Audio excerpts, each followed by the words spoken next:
Here I've got MAXCOM Smart MS457 Strong, and let me show you how to grab a screen, how to take a screenshot on the following device.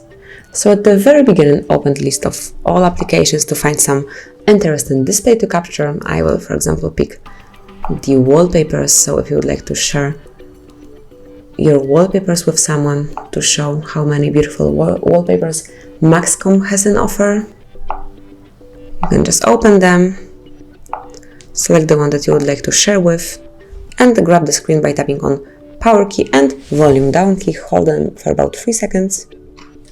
And that's it. As you can see, the screen has been captured.